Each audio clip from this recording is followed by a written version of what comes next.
Hello and welcome to The View from Mayer Brown podcast. This is a fortnightly podcast series for employment lawyers and HR practitioners which highlights developments in case law and legislative changes of importance to UK employers. It's presented by Nicholas Robertson, the head of Mayer Brown's London employment team. This podcast is available via iTunes, YouTube and the Twitter feed Nicholas Robertson, Twitter handle @NicholasRobert11. It is also now available on Spotify, Google Play and Yahoo. The time spent listening to these podcasts can count towards your continuing education requirements. And at the end of the podcast, we will explain how to get in touch if you wish to claim credit for continuing education purposes or if you have any comments or questions. Hello and welcome to podcast number 192. I hope everyone is keeping well and out of harm's way. I want to take a slightly different approach to the episode today and talk in a bit of detail about one case only, and this is the Ryan Beckwith case involving his appeal against the decision of the Solicitors Disciplinary Tribunal. The reason for focusing on this is I think it's a really interesting decision on the interplay between personal life and professional regulation. And when you step back and look at it, there are examples elsewhere from, I think, the uncomfortable dividing line between what is in scope for regulation and what is a matter of private life. Please don't forget, oh heavens, you know it by now, I've listed the number of the various places that this podcast is available plenty of times, so I'm not going to run through that again. Anyway, let's talk about Ryan Beckwith and the Solicitors Regulation Authority. This was the outcome of an appeal to the High Court, which was heard by the President of the Queen's Bench Division and Mr Justice Swift. The proceedings are pretty high profile within the legal profession, but related to allegations, and I'll go into more detail in a second, against Ryan Beckwith, who at the time was a partner in Freshfields. Allegations were made which led to a hearing in front of the Solicitors Disciplinary Tribunal against him in 2019. Ryan Beckwith was found to have acted contrary to Principle 2 and Principle 6 of the SRA Handbook. Principle 2 is an obligation to act with integrity. Principle 6 is an obligation to behave in a way that maintains the trust the public places in solicitors and the provision of legal services. Further bit of context is the SRA Handbook is made pursuant to statutory powers in the Solicitors Act 1974, Section 31, which allows the regulator to, quote, make rules for regulating, in respect of any matter, the professional practice, conduct, fitness to practice and discipline of solicitors, unquote. Well, the factual basis of the allegation was a, quote, sexual encounter, unquote, between Ryan Beckwith and person A in 2016. The two of them had been part of a group drinking near Freshfields' London office. Ryan Beckwith was a partner in the restructuring and insolvency department. Person A was an associate solicitor, but she had resigned and the drinks were in anticipation of her departure. The tribunal, the Solicitors Disciplinary Tribunal, rejected a number of the allegations against Ryan Beckwith. They accepted he was in a position of seniority and authority over person A. Person A was heavily intoxicated and as a result her judgment was impaired. Similarly, Ryan Beckwith's judgment was also found to be influenced by alcohol. The tribunal did not accept that person A was vulnerable, and it also rejected the idea that Ryan Beckwith had, after sharing a cab with person A, entered her flat without being invited in by her. It rejected the idea that he had acted in abuse of his seniority or authority, but it found that by engaging in sexual activity with person A, he had acted, quote, inappropriately, unquote. And the tribunal then went on to decide that there was a breach of Principle 2, the obligation to act with integrity, and a breach of Principle 6, i.e. he'd behaved in a way that did not maintain the trust in the provision of legal services by the profession. The tribunal accepted that the particular factual circumstance in front of it was novel, but that Principle 2 and Principle 6 could apply to a solicitor's private life. The tribunal decided that the conduct had fallen below what would be expected of him by members of the public and his profession. Ryan Beckwith had accepted that this was the case too, in the view of the tribunal, by dint of accepting a final written warning from Freshfields for his behaviour. This was indicative of the expected standard of the conduct of the profession, in the view of the tribunal. Freshfields was not applying a higher standard than was expected of the profession when they gave him a final written warning.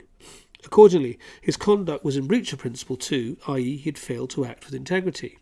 He was found as well to have acted in breach of Principle 6 on the same basis.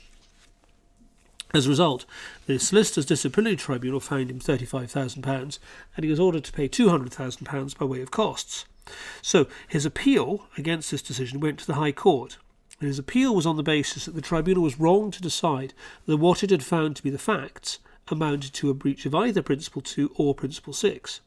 There was also appeal against the costs order, which I'm not going to go into. The first argument put up by Ryan Beckwith was not accepted by the High Court. He suggested that Principles 2 and 6 only applied to professional misconduct. He pointed to the fact that other principles in the handbook clearly focused on professional issues, such as the obligation to act in the best interests of the client or to comply with legal or regulatory obligations. The tribunal had not considered whether his misconduct amounted to professional misconduct as a preliminary issue, and therefore, he asserted, it had gone wrong straight off the bat. Although the High Court accepted, crucially, that there are limits to what the SRA is allowed to regulate, and that's a point I'll come back to in a moment, the High Court did not accept that the dividing line was between professional misconduct and any other misconduct. Whether or not something amounts to professional misconduct depends on the rules of the scheme applying to the profession. In other words, it's a circular definition. So his argument on this point wasn't accepted. So the High Court then went on to consider the second point, which is whether the behaviour that was found by the tribunal to have actually happened, and which was in many ways not disputed by Ryan Beckwith, was actually contrary to Principle 2 or Principle 6, when those principles were properly understood and interpreted. In relation to Principle 2, the High Court took the view that the tribunal was wrong when it said Principle 2 applied to the facts that it had found. Here, the High Court said that the crucial matter was that the tribunal itself had determined there had been no abuse of his position of seniority or authority. That was a finding of fact by the tribunal. The High Court commented they had been referred to most, if not all, of the recent cases in which the court had looked at what amounted to integrity in this context. By way of aside, clearly the court may have felt there had been some overkill on the citations front, I suspect. But integrity, it said, is a wider concept than merely meaning honesty. Integrity means adherence to the ethical standards of the legal profession in this context. As the court put it, quote, there is an association between the notion of having integrity and adherence to the ethical standards of the profession. On matters touching their professional standing, there is an expectation that professionals may be held to a higher standard than those that would apply to those outside the profession, unquote. However, the tribunal went on to say that, quote, does not require professional people to be paragons of virtue, unquote, stop. The High Court took the view that the tribunal did not have complete liberty to determine what the requirement to act with integrity meant in any given situation. It must relate to identical standards deriving from the SRA handbook. There was no off-the-shelf definition of or standard of integrity that could be applied to the profession. A definition of integrity had to be based on the contents of the handbook, because that was the legally recognised source for regulation of the profession. That is how, in the view of the High Court, one approaches the difficult issue of the extent to which it is legitimate for professional regulation to affect and reach into the personal lives of those covered by the rules. So, the High Court here considered that this principle came under the section of the handbook on relations with third parties. The principle for that chapter in the handbook is, quote, about ensuring you do not take unfair advantage of those you deal with and that you act in a manner which promotes the proper operation of a legal system, unquote. Since the Solicitors' Disciplinary Tribunal had found that Ryan Beckwith had not acted in abuse of his position of seniority or authority, it meant that in the current context, the behaviour, as found, was outside the scope of Principle 2's requirement to act with integrity. It might have been inappropriate behaviour, but it was not capable of being shown as a lack of integrity within the terms of Principle 2. Just to reiterate, the High Court had pointed out there was no suggestion that the encounter took place without consent. The tribunal was clearly right, in the view of the High Court, to conclude that there had been no abuse of authority, but it followed from that it was simply wrong to suggest there had been a breach of Principle 2. Put simply, Ryan Beckwith had not taken advantage, unfairly, of Person A. The tribunal may have decided he'd fallen below the standards expected of him, but according to the High Court, this was not coherent. The standards in question had to derive from the handbook. They were not freestanding. However, the High Court went further. They pointed out their decision was based on the standards set out in the handbook, but, they said, they did not want this to be viewed as any sort of invitation to expand the obligations so as to cover this sort of situation expressly. The rules made pursuant to the 1974 Act, quote, cannot extend beyond what is necessary to regulate professional conduct and fitness to practice and maintain discipline within the profession, unquote, stop. It follows from this that Principle 6 was likewise very vulnerable to attack, or the finding on Principle 6, I should say. The principle is, if you remember, an obligation for individuals to, quote, behave in a way that maintains the trust the public places in you and in the provision of legal services, unquote. According to the High Court, this likewise had to be considered in the context of the 2011 handbook. Otherwise, in the marvellous phrase that the High Court had, quote, Principle 6 is apt to become unruly, unquote, stop. There's a clear distinction in principle between conduct that does or may undermine public trust in the solicitor's profession and conduct that might be wrong, inappropriate or disgraceful, but does not do so. Where that line on any particular set of facts would be is a matter of assessment, but that line has to be drawn relative to the standards set out in the handbook, said the court. The SRA, which of course was opposing the appeal, said that the public had a legitimate expectation that junior members of staff would be treated with respect. The High Court accepted that proposition. It had no problem with saying that serious abusive conduct by one member of the profession against another would be inappropriate. But the facts here did not support a conclusion that Ryan Beckwith had acted in breach of Principle 6. The tribunal had concluded that Ryan Beckwith's conduct was not an abuse of seniority or authority over person A. Principle 6, in my terms, was therefore dead in the water. High Court went on to say that in relation to a regulated person's private life, there was no hard and fast rule that no aspect of private life was liable to scrutiny, but it could only be scrutinised where it, quote, realistically touches on her practice of the profession, unquote, Principle 2, or the standing of a profession, which Principle 6. Any such conduct must be, quote, qualitative and relevant, unquote. It must be in a way that is, quote, demonstratively relevant, engage one or other of the standards of behaviour which are set out or necessary implicit from the handbook. In this way, the required fair balance is properly struck between the right to respect private life and the public interest in the solicitor's profession. Regulators would do well to recognise that it is all too easy to be dogmatic without knowing it. Popular outcry is not proof that a particular set of events giving rise to any matter falls within a regulator's remit, unquote. So obviously that's a pretty crushing victory for Ryan Beckwith, but I think the wider issue that it raises is the dividing line between the events occurring in one's personal life and what is properly covered by the regulator, in this case the SRA. The High Court has laid down a clear statement of principle that if there is to be regulation of matters occurring in a solicitor's private life, it's got to be demonstratively relevant to the profession, or the behaviour realistically touches on the practice of the profession. Pausing there seems to be a very clear and decisive statement, and also one which I think is quite difficult to take issue with. Regulators are not there to evaluate the abstract morals or behaviour of individuals as good or bad citizens. Instead, the requirement that there is a link directly to the job concerned or the profession is, I think, a useful line separating justiciable from non-justiciable. It also gives some degree of comfort that even for professionals there are matters in relation to their private lives which, even if they become public, do not create jurisdiction for a regulator to evaluate and pronounce on their private lives.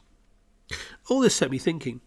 In the current era, with the prevalence of social media and the ease with which we create trails online showing where we have been, who we interact with, how we behave, what we say, this feels very much like a fault line. To what extent are regulators and employers entitled to evaluate, judge, whatever, individuals in relation to matters in their private lives? So this got me thinking in turn and wondering about similar cases which might have come up in front of other regulators. Was the High Court striking out on its own in dealing with matters this way, or have there been other examples of similar issues being confronted by other regulators? Well, there have been a number of cases where regulators have looked at issues of personal behaviour and whether or not it was sufficiently linked to work to attract attention. Mark Lewis, for example, was merely one solicitor who got hauled over the coals by the Solicitors Disciplinary Tribunal, in his case for a number of offensive communications on Twitter and Facebook. He was found guilty of breaches of Principle 2 and 6. The Bar Standards Board took similar action against a barrister in connection with the Twitter dispute. The attempt by that barrister to argue that the Bar Standards Board should not be policing the barrister's private life failed, given that there was a link between the Twitter account and the barrister's personal website, which proclaimed that he was a barrister. In the regulatory environment of pharmaceutical chemists, a case was brought unsuccessfully by a Mr. Pitt, arguing that the regulatory standards that were imposed on that profession, which said they applied to individuals at all times, and so into his personal life, went too far.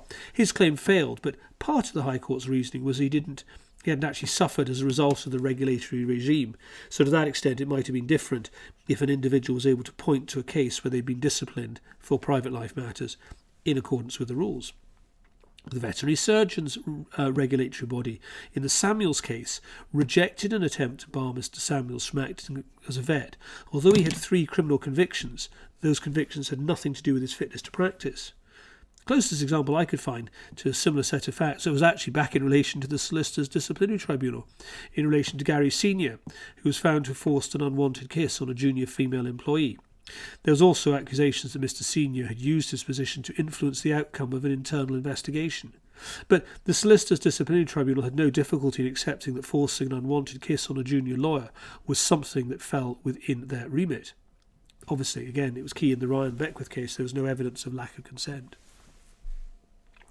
In some ways, I think the cases involving social media are slightly easier than the Ryan Beckwith type of case. A social media posting which, almost inevitably by dint of the fact that it's come to regulators' attention, has already attracted a degree of publicity, feels like there is the potential for a clearer link to an employer. As such, if there's a link back to the workplace, then it's easy to see that a regulator might well feel it had authority to consider the standards of behaviour in those circumstances. Take, for example, posting, anti-Semitic comments on Twitter by someone who is known to be a lawyer. That might well reduce the standing of the legal profession. Sleeping with someone consensually when you're work colleagues, of course, is a different order of behaviour that's being considered. It's an aspect of private life that would normally remain private. Unlike social media, which is an exercise in publishing something to a select group of friends, or the world, or sometimes both. So I think it's a wider issue genuinely, and this goes beyond the purely regulatory and into behaviour that gets judged by employers. You've companies, often American companies, that have so-called love contracts which prohibit relationships being formed at work. I'm not aware that this has yet been tested in an English court as to whether this would amount to a breach of an individual's right to a private life. But I suppose if it reduces the slew of articles from law firms in late November and early December each year about the dangers of the office Christmas party, well, hey, there would be some upside, wouldn't there? Well, certainly you can see that where individuals in a relationship are working together, there's an opportunity for corruption or inappropriate management being taken, favouritism. It's quite different to say you cannot form a relationship consensually at work. Equally, we hear an increasing amount about snooping technology and the ability for employers to monitor employees working at home. Whether an employer is able to dismiss or discipline an employee who is caught doing something they shouldn't be doing whilst they're at home through the use of snooping technology, well, that's going to be a key issue in the future. I'm absolutely convinced of it. Looking at how the law addresses these issues at the moment, the issue of the division between private life and public life, if I can put it that way, can come up in 2 ways. Individuals who are dismissed for behaviour outside work may have claims for unfair dismissal. Discrimination claims may arise where it's alleged that the behaviour outside work is something for which the employer is responsible because it was done in the course of employment. In the context of unfair dismissal, the main case is Post Office and Lydiard, where the issue was whether in the context of misconduct outside work, the employer's conduct had brought the employer into disrepute. That case related to someone assaulting a police officer in another country during a World Cup tournament. In the context of unfair dismissal, though, the court has been very clear that there's no single test for what amounts to conduct for which dismissal will be within the reasonable range of responses test. And in Forbes and LHR Airport and Game Retail Limited and Laws, which I think we discussed on an earlier edition of the podcast with the lawyer involved, the court refused to specify what the rule or test would be to distinguish between cases which employers could take into account, or misbehaviour the employer could take into account, and what it couldn't. But I think the problem is that in using an unfair dismissal claim to test the boundary between private and work life, the employer has a built-in advantage. Unless the dismissal is outside the range of reasonable responses, the tribunal will not determine that the dismissal was substantively unfair. Put another way, unless no reasonable employer would have considered the behaviour would have brought the employer into disrepute, the employer's decision to take disciplinary action based on personal life matters goes unchecked. There's a similar issue in the context of discrimination. If an employee sues an employer for behaviour by a work colleague that occurred outside the workplace, the standard response is, of course, going to be to contest whether or not the employer is vicariously liable. The test for whether or not the employer is vicariously liable for discriminatory behaviour in this context is whether the act occurred in the course of employment. But there's a natural tendency, I think, for tribunals to take a protective approach, and so to include the behaviour, the alleged offensive behaviour, as being in the course of employment, so that if the claimant has been wronged, he or she has a viable target to go against, i.e. the employer. So again, the natural tendency is to permit the scrutiny of matters relating to personal life. Take the case of Chief Constable of Lincolnshire and Stubbs, where, in relation to an incident that occurred outside work, the court said that relevant factors included whether the incident took place on the employer's premises, whether the gathering in question included employees, partners, customers or unrelated third parties, and whether the event took place immediately after work. So you can see that net is going to catch quite a lot of behaviour outside work between work colleagues, which might in the ordinary sense be thought of being in their personal lives. So if we go back to where we started, I think this is where the High Court may have a wider impact. Assuming for a second that there's no issue of lack of consent, then the battleground will be whether or not, in the context of the solicitor's rules, there's been an abuse of position by the more senior of the individuals in the context of a consensual sexual encounter or relationship. That does, I think, offer a balance between the right to a private life and the obligation to be regulated in order to be a member of a particular profession. Regulators are going to have to think carefully about whether the linkage between the alleged misbehaviour and their professional standing actually exists. This is different from whether or not a regulator may personally approve or disapprove of the conduct in question, and whether or not there is any sort of public furore about the behaviour. It's probably, however, not going to provoke a significantly different approach in the case of context of unfair dismissal or discrimination claims, where personal behaviour is being considered by an employer or by an employment tribunal in the context of a discrimination claim. It may give an employer pause for thought before it decides to adjudicate on matters outside work, which are at best of limited relevance to the workplace. But of course the greater danger is that an employer, where there is a public outcry about something, may feel it's far easier to cut their losses and dispose of an unpopular employee rather than to face into the storm and say that it's not a matter, whatever it may consider personally, that it should have the right to adjudicate on.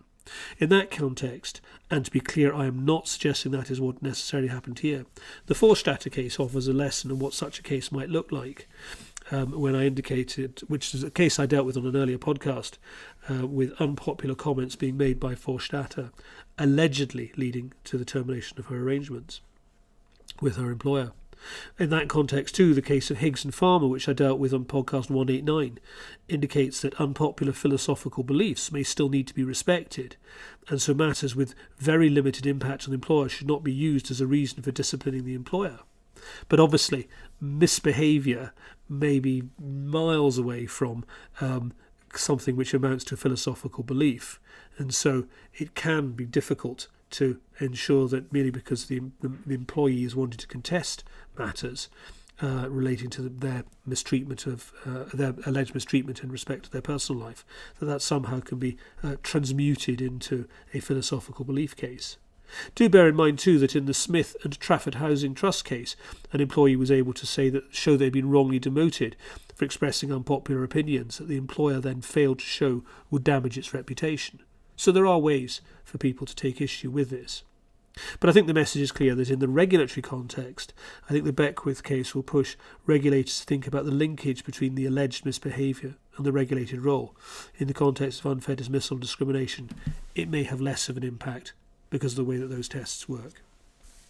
So, thank you very much indeed for listening. I hope everyone stays safe and well and out of the way of the virus. There's quite a number of cases coming through, so I think there will be another podcast along very shortly.